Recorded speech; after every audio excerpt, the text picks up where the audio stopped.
Hey guys, welcome on this YouTube channel. I am Usha Yadav. आज हम लोग बात करने वाले हैं पॉलीसेकेराइड की। पॉलीसेकेराइड जिनको हम लोग ग्लाइकन्स भी कहते हैं, क्योंकि जब हम लोग क्लासिफाई करते हैं कार्बोहाइड्रेट को तो हमारे पास 3 क्लासेस होती है, जिसमें हम लोग मोनोसेकेराइड, ओलिगोसेकेराइड और पॉलीसेकेराइड को स्टडी करते हैं। सो लास्ट लेसन के अंदर हमने ओलिगोसेकेराइड को कवर किया। आज हम बात करने वाले हैं पॉलीसेकेराइड की। पॉलीसेकेराइड को ग्लाइकन्स भी कहा जाता है क्योंकि पॉलीसेकेराइड्स के अंदर बहुत सारी मोनोसेकेराइड यूनिट पार्टिसिपेट करती है, और इसके अंदर अगर हमारी जो मोनोसेकेराइड यूनिट है वो एक सिमिलर टाइप की होती है तो हम उन्हें ग्लाइकन्स बोल देते हैं। ठीक है। सो यहाँ पर जो कार्बोहाइड्रेट बनेगा वो बहुत सारी मोनोसेकेराइड यूनिट से मिलकर बनेगा, और ये मोनोसेकेराइड यूनिट हमारी ग्रेटर देन 10 मोनोसेकेराइड यूनिट होगी। राइट। यानी कि अगर more than 10 monosaccharide unit interlink होके ग्लाइकोसिडिक बॉन्ड का फॉर्म करके और आपका एक पूरा चेन बना रहा है तो हम कहेंगे कि वो एक पॉलीसेकेराइड है। डिफरेंट पॉलीसेकेराइड डिफर करता है in the nature of their monosaccharide unit. उनकी लेंथ क्या है, उनकी चेन की लेंथ क्या है, और उनका डिग्री ऑफ ब्रांचिंग क्या है।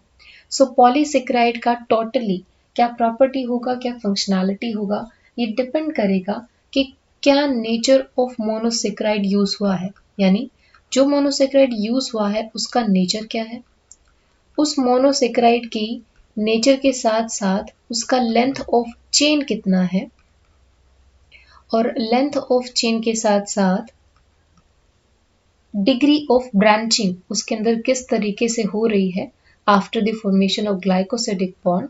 इन चीजों पर, इन फैक्टर्स पर डिपेंड करता है पॉलीसेकेराइड का प्रॉपर्टी। सो मोस्टली जो मोनोसेकेराइड यूनिट आपकी पॉलीसेकेराइड की फॉर्मेशन के अंदर यूज होती है that is D glucose, and D glucose के साथ साथ सम टाइम डी फ्रुक्टोज भी इसमें पार्टिसिपेट करता है। डी फ्रुक्टोज के साथ साथ ही डी गैलेक्टोज भी हमारा एक मोनोसेकेराइड यूनिट है जो मोस्टली पॉलीसेकेराइड की फॉर्मेशन में इन्वॉल्व होता है। ठीक है। सो पॉलीसेकेराइड आपकी अल्फा और बीटा दोनों ही फॉर्म में प्रेजेंट हो सकते हैं, यानी कि अल्फा और बीटा फॉर्म, दो फॉर्म होती है आपके पॉलीसेकेराइड की, क्योंकि जो भी मोनोसेकेराइड यूनिट उसके अंदर इन्वॉल्व है वो अल्फा फॉर्म और बीटा फॉर्म दोनों में ही हो सकते हैं। इसीलिए जो भी चेन होगा, मोनोसेकेराइड होगा, उसी की प्रॉपर्टी के ऊपर डिपेंड करेगा कि क्या उसकी बायोलॉजिकल इंपॉर्टेंस होगी। पॉलीसेकेराइड की अगर और प्रॉपर्टी की बात करें तो पॉलीसेकेराइड जब बनता है तो वो ब्रांच भी हो सकते हैं, सम टाइम वो लीनियर भी होते हैं। So they can be linear and they can be cyclic configuration, यानी कि उनका जो कॉन्फ़िगरेशन है वो ब्रांचिंग पैटर्न का भी हो सकता है, वो लीनियर कॉन्फ़िगरेशन में भी प्रेजेंट हो सकते हैं, और वो साइक्लिक कॉन्फ़िगरेशन को भी अटेन कर सकते हैं। सो इन शॉर्ट अगर हम कहें, हमारे जो पॉलीसेकेराइड्स होते हैं इनका क्या फॉर्मूला, आपको एक जनरल फॉर्मूला मिलेगा। पॉलीसेकेराइड का एक जनरल फॉर्मूला होता है जिसे हम कहते हैं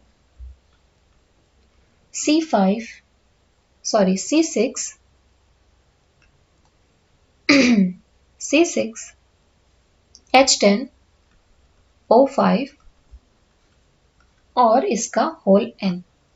यहाँ पर जो n है ये रिप्रेजेंट कर रहा है कि कितने number of mono sugar unit आपके पॉलीसेकेराइड को फॉर्म कर रहे हैं। सो जो हमारे पॉलीसेकेराइड्स होते हैं इनकी जो मोनोमेरिक यूनिट होती है उनका नॉमेनक्लेचर करते टाइम पे हम लोग क्या ध्यान देते हैं, हम लोग ओस जो वर्ड लगा होता है उसको रिप्लेस कर देते हैं एन वर्ड से। ठीक है। यानी कि अगर मेरे मोनोसेकेराइड यूनिट में माल्टोज यूज हो रहा है तो मैं इस ओस को रिप्लेस कर दूंगी और मेरे पास बच जाएगा माल्टन। राइट। इसी तरीके से हमने कहा कि जो पॉलीसेकेराइड्स हैं उनको हम लोग ग्लाइकन्स कहते हैं। इन्हीं पॉलीसेकेराइड को हम लोग ग्लूकन्स कहेंगे तब जब हमारे पास जो मोनोसेकेराइड यूनिट यूज हो रही है वो ग्लूकोज होगी। ठीक है। सेम वैसे ही हो गया। ग्लू वर्ड है, ग्लू वर्ड अगर ग्लूकोज यूज हो रहा है तो उसके ओज को हमने रिप्लेस करके एन लिख दिया। ठीक है। तो अगर मेरा मोनोमेरिक यूनिट ग्लूकोज है तो उस पॉलीसेकेराइड को हम लोग ग्लूकन कहेंगे। सिमिलरली अगर मेरा मोनोसेकेराइड यूनिट फ्रुक्टोज है तो मैं उस पर्टिकुलर पॉलीसेकेराइड को क्या नाम दूंगी, हम कहेंगे दैट इज फ्रुक्टोन। राइट। सो इस तरीके से उनको नॉमेनक्लेट किया जाता है। अब बात करते हैं इनकी फिजिकल प्रॉपर्टी की। अगर हम इनकी फिजिकल प्रॉपर्टी की बात करें कि किस तरीके की फिजिकल प्रॉपर्टीज आपके मोस्टली पॉलीसेकेराइड शो करते हैं, तो हमने जो इससे डाइसेकेराइड और ओलिगोसेकेराइड की बात करी थी, जो कि स्वीटर इन टेस्ट होते हैं। पॉलीसेकेराइड के लिए कहा जाता है कि these are high molecular weight compound. High molecular weight होता है इनका, और इनका हाई मॉलिक्यूलर वेट जनरली इस वजह से होता है कि बहुत सारी मोनोसेकेराइड यूनिट मिलकर इन्हें बनाती है। अगर इनकी सॉल्युबिलिटी की बात करें तो दीज आर स्प्रेंजली सॉल्युबल। स्प्रेंजली सॉल्युबल है एंड स्प्रेंजली सॉल्युबल इन वाटर, क्योंकि वाटर हमारा यूनिवर्सल सॉल्वेंट है, तो ऑफ कोर्स सॉल्युबिलिटी हम लोग वाटर के टर्म में ही कंसिडर करते हैं। मोस्टली ये कोलॉइडल मैक्रो मॉलिक्यूल की फॉर्म में नेचर के अंदर प्रेजेंट होते हैं। So these are colloidal macro biomolecules. Biomolecules इसलिए क्योंकि ये हमारे बहुत सारे लिविंग थिंग्स में प्रेजेंट होते हैं। अगर टेस्ट की बात की जाए, so these are not sweeter in taste. तो ये इनकी कुछ फिजिकल प्रॉपर्टीज है। उसके अलावा ये अमरफस पाउडर फॉर्म में नेचर के अंदर प्रेजेंट होते हैं। और ये अमरफस पाउडर भी कैसा होगा? ये अमरफस पाउडर भी इनका कलरलेस पाउडर होगा, यानी कि कोई स्पेसिफिक टाइप का कलरेशन कार्बोहाइड्रेट के पॉलीसेकेराइड शो नहीं करते। सो हमने पहले कहा था कि जो कार्बोहाइड्रेट है मेनली जो पॉलीसेकेराइड के अंदर प्रेजेंट होता है, उनकी मोनोमर यूनिट यानी कि मोनोसेकेराइड यूनिट के ऊपर डिपेंड करता है कि हमारे पास जो पॉलीसेकेराइड है उसकी क्या प्रॉपर्टी होगी और किस तरीके का वो पॉलीसेकेराइड होगा। सो इसीलिए हमने एक क्लासिफिकेशन क्राइटेरिया दिया हुआ है कि अगर हम लोग पॉलीसेकेराइड को क्लासिफाई करना चाहें on the basis of their unit, और कौन सी यूनिट? Monomer unit. किस तरीके की मोनो यूनिट है? आइदर दे आर सिमिलर और डिसिमिलर। तो हमारे पास दो क्लास आती है पॉलीसेकेराइड की। सबसे पहले जिसे हम कहते हैं होमोपॉलीसेकेराइड। होमोपॉलीसेकेराइड नाम से पता चल रहा है कि यहाँ पर जो मोनोसेकेराइड यूनिट यूज होने वाली है ये आपका सेम ही मोनोसेकेराइड यूनिट होगा। जैसे हमने यहाँ पर देखा था कि ग्लूकोज अगर मेरे पास मोनोमर यूनिट यानी कि मोनोसेकेराइड यूनिट है जो किसी पॉलीसेकेराइड को फॉर्म कर रही है, तो मैं उसको ग्लूकन कहूंगी। अगर फ्रुक्टोज से बन रहा है तो हम उसको फ्रुक्टॉन कहेंगे। तो ये हमारा होमोपॉलीसेकेराइड है। होमोपॉलीसेकेराइड में आपके पास एग्जाम्पल है बहुत सारे, जैसे नेचर के अंदर हमारे पास स्टार्च एक एग्जाम्पल होता है। दूसरा होता है हेटेरोपॉलीसेकेराइड। हेटेरोपॉलीसेकेराइड इसका नाम शो कर रहा है कि इसके पास जो मोनोमर यूनिट होगी वो डेफिनेटली डिफरेंट होगी।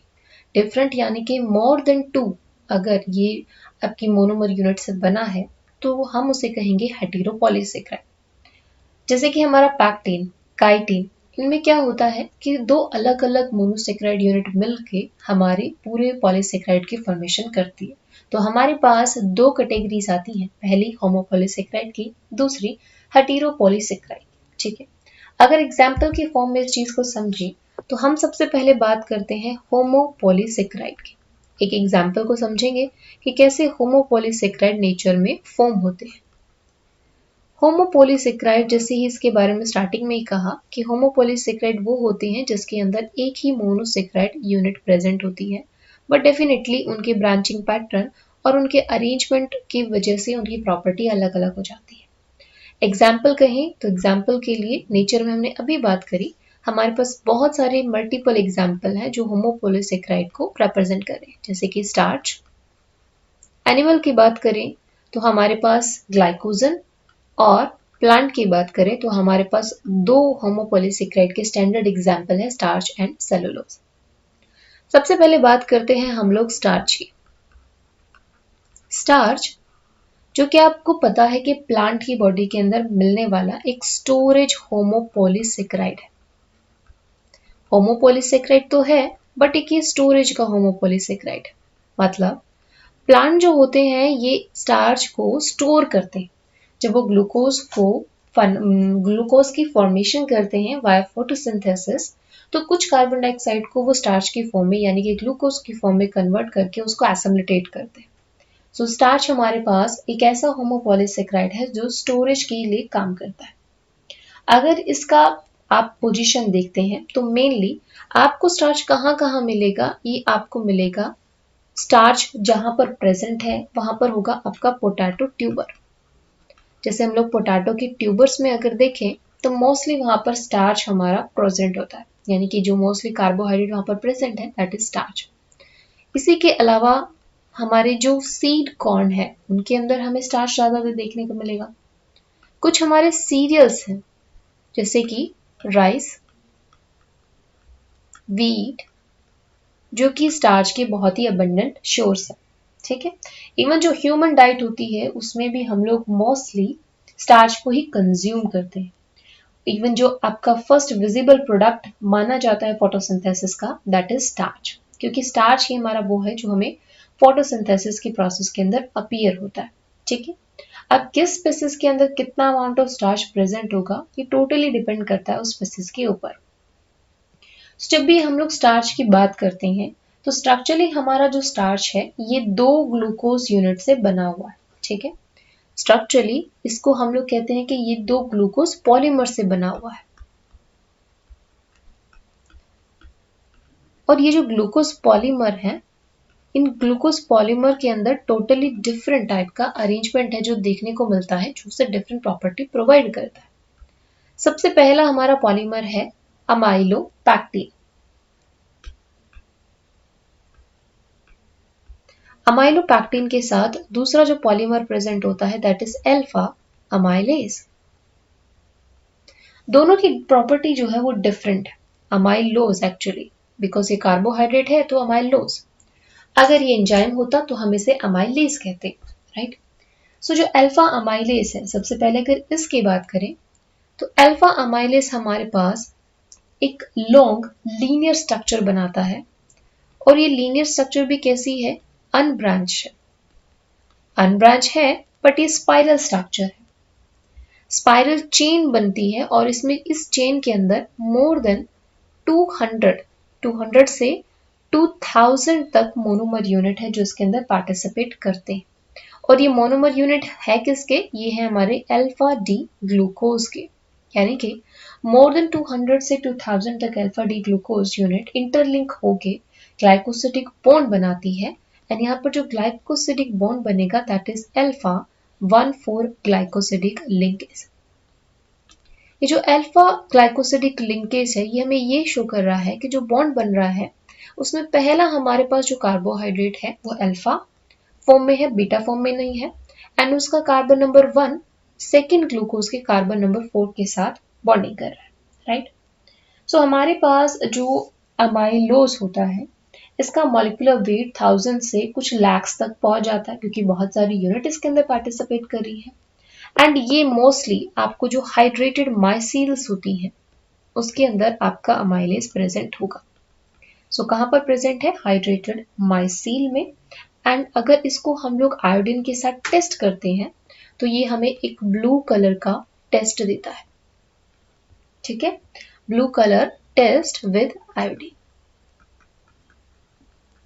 सिमिलरली अगर हम लोग दूसरी यूनिट की बात करें, दूसरी यूनिट यानी कि अमाइलोपैक्टिन। अमाइलोपैक्टिन अमाइलोज के कंपैरिजन में एक ब्रांच ग्लूकन होता है। ब्रांच ग्लूकन है, ग्लूकन इसलिए क्योंकि ये किसका बना है, ये बना हुआ है आपका ग्लूकोज यूनिट का। सो हम इसे कहते हैं ब्रांच ग्लूकोन। अब ये जो ब्रांच ग्लूकोन है इसके अंदर मोस्टली 2000 से लेके 20,000 alpha D glucose unit participate करती है, जस्ट लाइक अमाइलोज की तरह। और क्योंकि इसके अंदर ज्यादा ग्लूकोज यूनिट पार्टिसिपेट करिए तो इसका मॉलिक्यूलर वेट भी हमारा बहुत ज्यादा है। यहाँ पर जो बॉन्डिंग होगा आपको 2 तरीके की बॉन्डिंग देखने को मिलेगी, ग्लाइकोसिडिक बॉन्ड ही है बट जो चेन है, जो हमारी मेजर चेन है, उस मेजर चेन के अंदर जो बॉन्डिंग होगा that is alpha 1,4 glycosidic linkage. और जो हमारी लेटरल ब्रांच होती है उन लेटरल ब्रांच के अंदर जो बॉन्डिंग होता है that is alpha 1,6 bond, right. तो यहाँ पर 2 तरीके के ग्लाइकोसिडिक बॉन्ड है, अल्फा 1,4 एंड अल्फा 1,6 बॉन्ड। अगर इसको आयोडीन के साथ टेस्ट किया जाता है तो ये रेड वॉयलेट कलर प्रोवाइड करता है पर्टिकुलर कार्बोहाइड्रेट को, यानी कि अगर हमारे पास अमाइलोपैक्टिन प्रेजेंट है तो वो आयोडीन के साथ रेड वॉयलेट कलरेशन देगा। ठीक है, रेशो अल्फा अमाइलेज का और अमाइलोपैक्टिन का स्टार्च के अंदर वेरी करता है डिफरेंट डिफरेंट स्पीसीज के अंदर। जैसे कि नॉर्मल मेज की अगर बात करें तो यहाँ पर 20% अल्फा अमाइलोज होता है एंड 80% अमाइलोपैक्टिन, यानी कि 1/4 रेशो है। तो इस तरीके से अमाइलोज और अमाइलोपैक्टिन का जो रेशो है ये टोटली डिपेंड करता है कि किस स्पीसीज की हम लोग बात कर रहे हैं। क्लियर? अब हम लोग बात करते हैं नेक्स्ट हमारे पास जो मोनोमर यूनिट है उसकी, सॉरी पॉलीसेकेराइड यूनिट उसकी, दैट इज ग्लाइकोजन।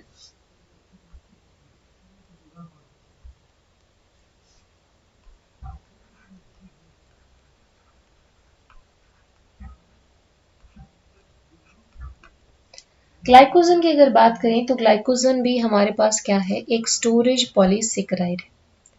पर ये जो स्टोरेज पॉलीसेकेराइड है ये मोस्टली हमें प्लांट के अंदर देखने को मिलता है। जैसे स्टार्च हमारे पास, सॉरी एनिमल के अंदर देखने को मिलता है, जैसे स्टार्च हमारे पास प्लांट के केस में एक स्टोरेज पॉलीसेकेराइड की तरह काम करता है, वैसे ग्लाइकोजन हमारे लिए एनिमल पॉलीसेकेराइड की तरह काम करता है। यानी हम इसको क्या कहते हैं, इसको हम लोग एनिमल स्टार्च भी कहते हैं।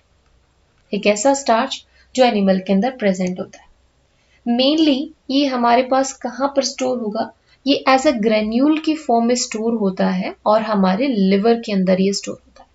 सो as a granule in the liver. Mainly हमारी जो लिवर सेल होती है उनके पास एक कैपेबिलिटी है कि वो ग्लाइकोजन को स्टोर कर सकती है। उसी के साथ साथ हमारी जो स्केलेटल मसल है उसके अंदर भी आपको देखने को मिलता है स्टार्च यानी सॉरी ग्लाइकोजन। सो हमारे पास जो ग्लाइकोजन होता है, ग्लाइकोजन आपको पता है कि जब बॉडी के अंदर ग्लूकोज का अमाउंट इंक्रीज हो जाता है तो हमारे बॉडी में एक हार्मोन होता है जिसे हम कहते हैं इंसुलिन हार्मोन, और ये इंसुलिन हार्मोन आपकी पेनक्रियाज की बीटा सेल सिक्रेट करती है। ये इंसुलिन हार्मोन ग्लाइकोजन को फॉर्म करता है। कैसे फॉर्म करेगा, एक्सेस ऑफ ग्लूकोज को कन्वर्ट कराएगा ग्लाइकोजन के अंदर। सो इसकी फॉर्मेशन के लिए मेनली कौन सा हमारे पास हार्मोन है जो नेसेसरी है, दैट इज इंसुलिन। इंसुलिन ही है जो ग्लाइकोजन का कन्वर्जन कराता है, सॉरी ग्लूकोज से ग्लाइकोजन का फॉर्मेशन कराएगा। अगर हम इसके स्ट्रक्चर की बात करें तो जस्ट लाइक अमाइलोपैक्टिन, ग्लाइकोजन का जो स्ट्रक्चर है ये भी कैसा है, ब्रांच चेन है। मेनली एक ब्रांच चेन हमें देखने को मिलेगी, और ये जो ब्रांच चेन है,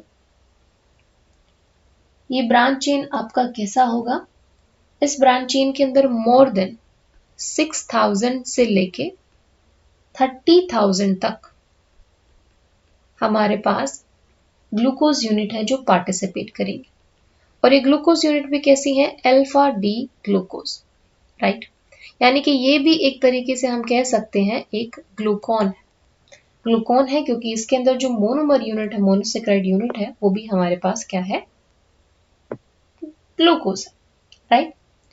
फिर इसके बाद हमें क्या देखने को मिलता है, क्योंकि एक ब्रांचिंग सा पैटर्न बनाता है तो इसमें जो मेन चेन होती है उस मेन चेन के अंदर जो बॉन्डिंग होता है that is alpha 1,4 glycosidic bond, just like amylopectin की तरह अल्फा 1,4 ग्लाइकोसिडिक बॉन्ड, राइट। लेकिन इसके जो साइड ब्रांच होती है उसके अंदर 11 से लेके हमारे पास 15 तक अप्रोक्सीमेट ग्लूकोज यूनिट है जो इसके ब्रांचिंग के अंदर प्रेजेंट होगी। यानी कि मान लीजिए अगर मेरा ये मेन चेन है जिसके अंदर बहुत सारी मोनोसेकेराइड यूनिट ग्लाइकोसिडिक लिंकेज बना के कुछ ऐसी स्ट्रक्चर बना रही है, तो इसके साथ में कुछ इस तरीके से मेरी दूसरी ब्रांचिंग पैटर्न है जो अरेंज होगा। यानी कि इस तरीके से इसमें हमारी ब्रांच बनी हुई होगी, और इन ब्रांचिंग से ही हमारा पूरा ग्लाइकोजन जो है वो फॉर्म होता है। ठीक है, हर एक ब्रांचेस के अंदर 11 से 15 मेरे पास कितने ग्लूकोज यूनिट प्रेजेंट होंगे, और जो ये साइड ब्रांच होती है इनके अंदर जो बॉन्डिंग है that is alpha 1,6 glycosidic linkage और ग्लाइकोसिडिक बॉन्ड, राइट। यानी कि ये जो ग्लाइकोजन है इसका ऑलमोस्ट स्ट्रक्चर आपके अमाइलोपैक्टिन के जैसा ही होता है। ठीक है। यानी कि ये आपका एक स्ट्रक्चर कैसा बनाता है, इस इमेज से हमें क्लियर हो रहा है कि ये एक कॉम्पैक्ट स्ट्रक्चर बनाएगा और ये स्ट्रक्चर सम टाइम ट्री के जैसा हमें अपेयर होता है, तो ये एक मोर कॉम्पैक्ट ट्री लाइक पैटर्न बनाता है। ग्लाइकोजन जो है, अगर इसे आयोडीन के साथ टेस्ट किया जाता है तो ये एक रेड कलरेशन जो है शो करेगा। यानी कि अगर आयोडीन के साथ टेस्ट करने में आपको रेड कलर मिलता है तो हम कह सकते हैं कि उसमें हमारे पास जो अवेलेबल कार्बोहाइड्रेट है that is glycogen. Red violet है तो हम कह सकते हैं उसमें अमाइलोपैक्टिन है, और ब्लू है तो हम कह सकते हैं उसमें अमाइलोज प्रेजेंट है। ग्लाइकोजन जो है ये हाइड्रोलाइज हो सकता है अल्फा एंड बीटा अमाइलेज से। सो इसके हाइड्रोलिसिस के बाद हमें क्या मिलेगा, माल्टोज एंड ग्लूकोज मिलेगा। जनरली जो ग्लूकोज है यहाँ पर जो रिलीज होता है वो ग्लूकोज 1 फॉस्फेट की फॉर्म में यहाँ से रिलीज होगा। ठीक है, तो ये था हमारा पॉलीसेक्राइड जिसमें हमने होमोपॉलीसेक्राइड की बात करी। अब हम बात करते हैं हेटेरोपॉलीसेक्राइड के एग्जाम्पल के, जिसमें सबसे पहले हम बात करेंगे पैक्टीन। पैक्टीन एक ऐसा हेटेरोपॉलीसेक्राइड है जो हमें हमारे लोअर ऑर्गेनिज्म में देखने को मिलता है। मोस्टली जो पैक्टीन है ये हमें फ्रूट्स में मिलेगा। फ्रूट्स में मिलेगा या हमारे जो लोअर ऑर्गेनिज्म है उनकी आउटर कवरिंग में देखने को मिलेगा। सो हेटेरोपॉलीसेक्राइड की फॉर्म में पैक्टीन हमें एप्पल के अंदर देखने को मिल सकता है, एप्पल के साथ साथ लेमन में, और जितने भी हमारे फ्रूट्स हैं उन फ्रूट्स के अंदर हमें पैक्टीन का कुछ अमाउंट्स देखने को मिलेगा। सो ये एक एग्जाम्पल है हेटेरोपॉलीसेक्राइड का। कैसे है, क्योंकि ये एक ऐसा पॉलीमेरिक कंपाउंड है जिसके अंदर हमारे पास मिक्सचर प्रेजेंट होता है। कुछ मोनोसेक्राइड यूनिट है जो आपकी पैक्टीन की फॉर्मेशन करती है, और जनरली मिक्सचर किसका होता है, mixture of methyl esterified poly galacturonic acid and polygalacto and polyarbinos। यानी कि मेजरली इसके अंदर 3 हमारे पास ऐसे मोनोसेक्राइड यूनिट है जिनसे ये मिलकर बना है। गैलेक्टोयूरोनिक एसिड, जिस बहुत सारे गैलेक्टोयूरोनिक एसिड प्रेजेंट है, गैलेक्टोज इसमें प्रेजेंट होता है और आर्बिनोज इसमें प्रेजेंट होता है। ठीक है, तो इन मोनोसेक्राइड यूनिट से मिलकर बना होता है हमारा हेटेरोपॉलीसेक्राइड। फिर उसके बाद हम लोग सेकेंड बात करते हैं काइटिन की, जो कि एक अनदर एग्जाम्पल है किसका, हेटेरोपॉलीसेक्राइड का। काइटिन जो मोस्टली जो आउटर कवरिंग होती है उसके अंदर प्रेजेंट होता है, और काइटिन हमारा एक न्यूट्रल हेटेरोपॉलीसेक्राइड है।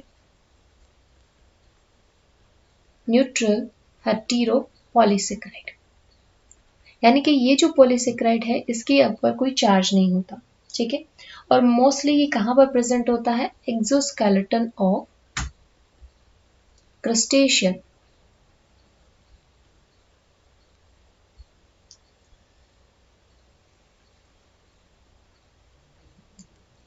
जैसे कि हमारे crabs, lobster, prawn etcetera. So mostly ये हमारा कहाँ पर प्रेजेंट होगा, क्रस्टेशियन के एक्सोस्केलेटन की फॉर्म में या फिर इंसेक्ट के सेल वॉल में, एंड सम टाइम ये फंजाई में भी प्रेजेंट होता है, इसीलिए हम इसे फंगल सेलुलोज भी कहते हैं।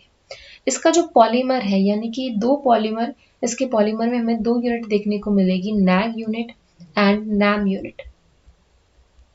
नैग का मतलब होता है N acetyl glutamic acid, and NAM का मतलब होता है N acetyl muramic acid. Right, so इसकी अगर प्रॉपर्टी की बात करें, so it is very resistant to hydrolysis. ठीक है, सो ये हमारे पास कुछ एग्जाम्पल थे हेटेरोपॉलीसेक्राइड के। उसके अलावा बहुत सारे नेचर के अंदर एग्जाम्पल हैं, जैसे कि peptidoglycan, glycoproteins, chondroitin, heparin and acid mucopolysaccharide, जिसमें हाइलोयूरोनिक एसिड हम लोग स्टडी करते हैं। सो ये हमारे कार्बोहाइड्रेट थे, इनकी प्रॉपर्टीज, इनकी क्लासिफिकेशन और डिफरेंट डिफरेंट टाइप के एग्जाम्पल हमने देखे। अगर आपको लेक्चर अच्छा लगा then please hit the like button and subscribe my channel, and thank you so much for watching this video.